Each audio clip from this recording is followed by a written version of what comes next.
안녕하세요. 오늘은 제10장 Expression Language와 JSTL의 마지막 시간으로서 XML 라이브러리에 대해서 알아보도록 하겠습니다.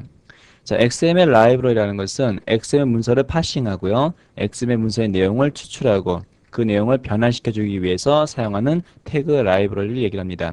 자, XML 문서라는 것은 여러분이 원하시는 데이터 형태로서 문서를 꾸밀 수 있도록 도와주는 랭귀지이죠. 그리고 이러한 XML 문서를 여러분이 해석한다는 의미에서 우리가 파싱이라는 용어를 사용합니다. 그리고 파싱에 사용되는 도구를 파서라 부르고요. 다음에 이러한 XML 문서가 가지고 있는 내용들을 어떤 것이 있는가, 일레먼트를 가지고 오고 가지고 온 일레먼트를 다른 쪽 용도로서 변환시키기 위해서 사용할 수 있는 태그 라이브러리를 얘기를 하겠습니다.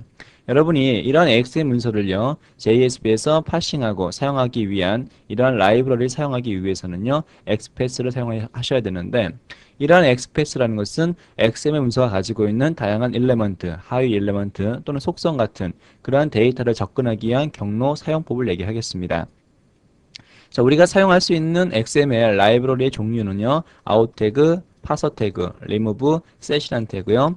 다음에 핵심적인 것들이 네 가지가 있다라면 제어 흐름에 관련된 거, 자바 문법에서 조건문과 반복 문장과 유사한 것들, 자, 우선 choose, 다음에 when, 그리고 otherwise, foich라든가 if, 마지막에 변환에 관련된 transform, 파람, 이러한 태그를 사용하실 수가 있습니다.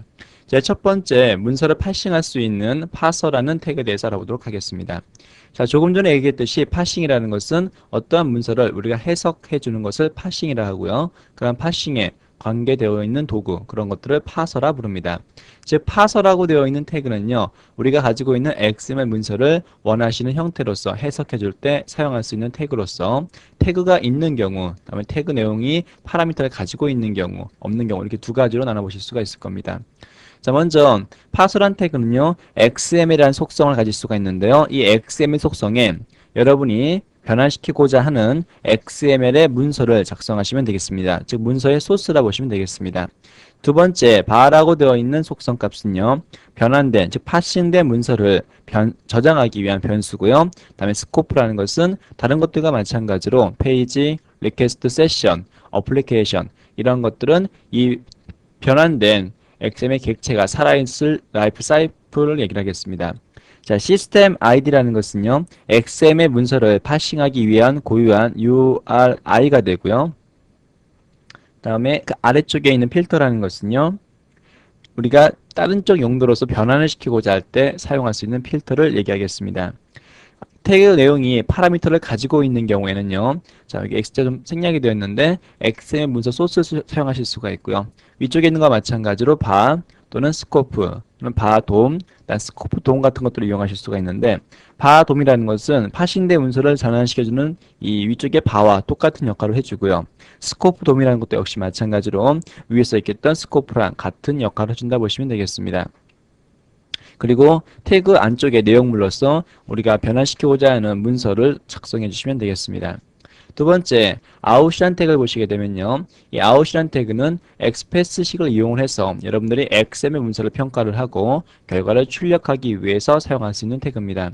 엑스패스라는 것은 XML이 가지고 있는 엘레먼트라든가 속성 값을 그 해당하는 데이터에 접근하기 위한 방법을 얘기를 하는 것으로서 우리가 사용하는 방법은요, select라는 속성을 이용을 해서 여러분들이 XPath에 관련된 식을 입력하시면 되고요. 다음에 escape XM 문자에서는요, 여러분이 특수 문자에 즉 변환시키고자 하는 엔티티 코드를 기술하실 수가 있습니다. 만약 사용하지를 원치 않는다면 true라고 사용하시면 되겠습니다. 자, 세 번째로 셋에 관련된 태그 역시 마찬가지로 엑스패스에 관련된 식을 평가를 해줍니다. 그리고 그 평가한 결과 값을요 특정한 변수에 저장시키기 위해서 사용할 수 있는 XML 태그 라이브러리의 일종입니다. 사용하는 형태는요, select, 다음에 bar, scope 세 가지 사용하실 수가 있는데, select에는 다른 거와 마찬가지로 엑스패스에 관련된 표현식을 적어주실 수가 있습니다. 두 번째, bar라고 되어 있는 것은 식의 결과를 위한 변수를 입력하시면 되고요. 스코프에는 페이지, 리퀘스트, 세션, 애플리케이션 같은 스코프를 저장하실 수가 있습니다. 자, 그럼 이번에 우리가 조건 제어 문장 같은 if 태그에 대해서 알아보도록 하겠습니다. 자, if 태그라는 것은요, select 속성이 참인 경우에 여기서 말하는 select라는 것은 우리가 이전에 봤던 out이라든가 set과 마찬가지로 여러분들이 엑스패스의 표현법을 나열하실 수가 있습니다. 두 번째, bar라고 되어 있는 경우는요, 여러분들이 결과값을 저장할 수 있는 공간이고요. 스코프는 다른 것과 마찬가지로 이 결과가 살아있을 시간을 얘기합니다. 자, 그 다음에 choose when otherwise라는 것은 스위치 문장. 우리 자바에서 스위치 문장이라는 것은 여러 개의 선택값을 가지고 실행할 수 있는 조건 제어 문장이었습니다. 자, 이러한 스위치 문장과 유사하게 자, choose 어디로 갈 것인지, 다음에 choose 문장 시작을 하고요. 다음 when 어디로 갈 것인지, 그리고 otherwise 조건에 만족하는 것이 없을 경우에 실행할 수 있는 부분을 얘기를 합니다. 즉 여러분들은 when이라든가 otherwise 중에서 반드시 하나가 실행된다는 거 기억해 주시면 되겠습니다. 자, 제일 먼저 choose라고 사용을 하시고요. 그 안쪽에 원하시는 when 태그라든가 otherwise sub 태그를 사용하실 수가 있고요. 자, when 태그를 사용하실 때 select에서는 다른 거와 마찬가지로 엑스패스의 표현법을 사용하시면 되겠습니다. 마지막에 otherwise라는 것은 여러분이 선택적인 when에 맞는 게 하나도 없을 경우에 입력될 수 있는 값을 얘기합니다. 자, 그럼 반복 문장에 대해서 알아보도록 하죠. 반복 문장이라는 것은 for each 태그로서 엑스패스식을 평가를 하는 건 똑같습니다. 평가를 하는데 그 결과값에 대해서 우리가 반복적인 동작을 하고자 할 때 사용하실 수가 있습니다. 쓰이는 형태는요, for each라는 태그를 사용하시고요. bar, select, 그리고 내용을 원하신다라면 반복할 때 필요한 내용을 body 컨텐츠 부분에 적어주시면 되겠습니다. select에는 엑스패스의 기술을, 그 엑스패스의 표현식을 적어주시면 되겠습니다. 자, 문서를 변환하기 위해서 사용할 수 있는 트랜스폼이라는 태그를 알아보도록 하죠. 자, XML 문서 자체는요, 데이터의 분입니다. 이 데이터를요, 우리가 사용자가 알기 쉽도록 또 보다 원하는 형태로 문서를 꾸미기 위해서는 스타일시트를 이용하신다거나 아니면 XSLT라고 불리는 스타일을 적용시키셔야지만 원하시는 형태, 원하시는 문서 조건으로서 바꾸실 수가 있습니다. 이렇게 XML 문서를요, 우리가 XSLT를 이용해서 변환시킬 때 사용되는 것을 XSLT라 부르고요. 그런 것들을 트랜스폼이라 부릅니다. 그러면 그러한 변환에 사용할 수 있는 태그가 트랜스폼 태그고요. 사용할 수 있는 형태는요, 크게 내용이 없는 경우와 파라미터 정보를 갖고 있는 경우 두 가지로 보시면 되겠습니다. 자, 두 태그 전부 다 XML이라는 속성 값에서 우리가 변환시키고자 하는 XML의 문서 정보를 입력하시면 되고요. 그 다음에 XSLT라는 속성 값에는요, 우리가 적용시키고자 하는 XSLT의 파일명을 적어주시면 되겠습니다.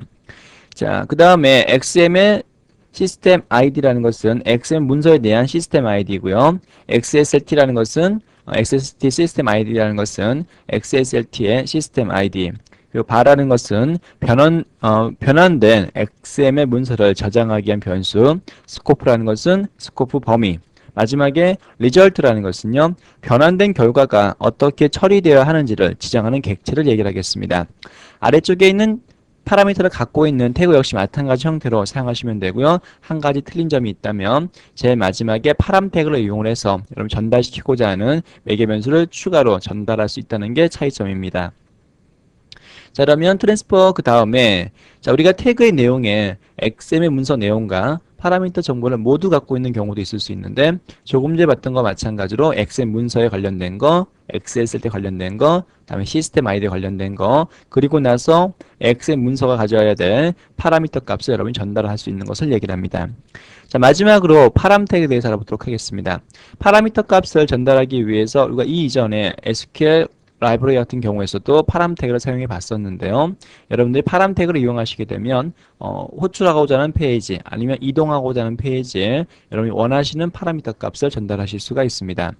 태그 내용이 없는 경우에는 파람 태그를 곧바로 name과 value 두 가지 속성만 갖고 작성하실 수가 있고요. 태그 내용이 있는 경우에는 파라미터 value 값을 태그 내용 안쪽에 기술하시면 되겠습니다. 자, 이렇게 해서 제 마지막에 hello XML 예제를 보는 것으로 해서요. 10장 강의를 마치도록 하겠습니다. 자, 그러면 hello XML 예제를 보도록 하겠습니다. hello XML 예제에서는요. 여러분들이 XML 파일을 불러와서 현재 JSP에서 그 XML 내용을 변환을 시키고 파싱을 하고 출력하는 예제입니다. 자, 이 내용을 출력하기 위해서 코어 라이브러리를 우선 상단에 지시어에 태그 라이브러리 지시어 선언시켜 놨고요. 다음에 XML 라이브러리를 사용하기 위해서요. X라는 접두사, 프리픽스를 갖고 선언을 시켰습니다. 자, 중간에 보시게 되면요. 자, 코어 라이브러리에 set이라는 거, 즉 변수 설정하는 부분이 있죠.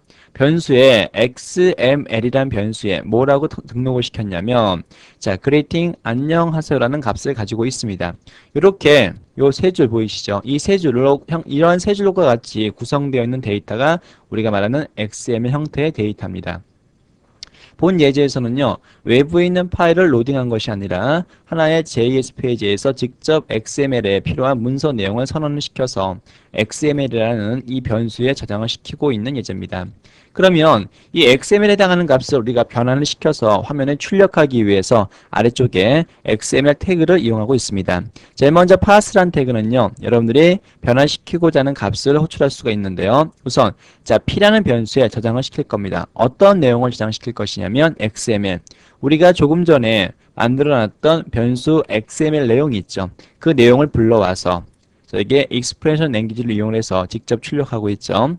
직접 안녕하세요라는 엑셀 문서 데이터를 불러와서 p라는 변수에 저장을 시켰습니다. 자, 그 다음에 out이라는 태그는요, 데이터 내용을 출력하는 부분이고요. 그 뒤쪽에 있는 select라는 것은 xpass를 이용해서 데이터 출력하는 부분입니다. 자, 출력하기 위해서 P가 가지고 있는 P라는 것은 이 문서 자체를 뜻하겠죠. P가 가지고 있는 슬러시는 XPath에서 계층 구조, 즉 한 단계 한 단계 서브 태그로 내려가기 위한 경로를 얘기를 합니다. 전체 문서를 P라고 보시고요. P가 가지고 있는 제일 첫 번째 서브 태그 그리팅이라는 게 있겠죠. 그 그리팅에 해당하는 값을 가지고 와서 out 화면에 출력시켜 주란 예제가 되겠습니다. 자, 한번 실행해 보도록 하겠습니다. 톰캣 작동하시고요. 웹브라우저에서 바로 이 내용을 호출해 보도록 하겠습니다.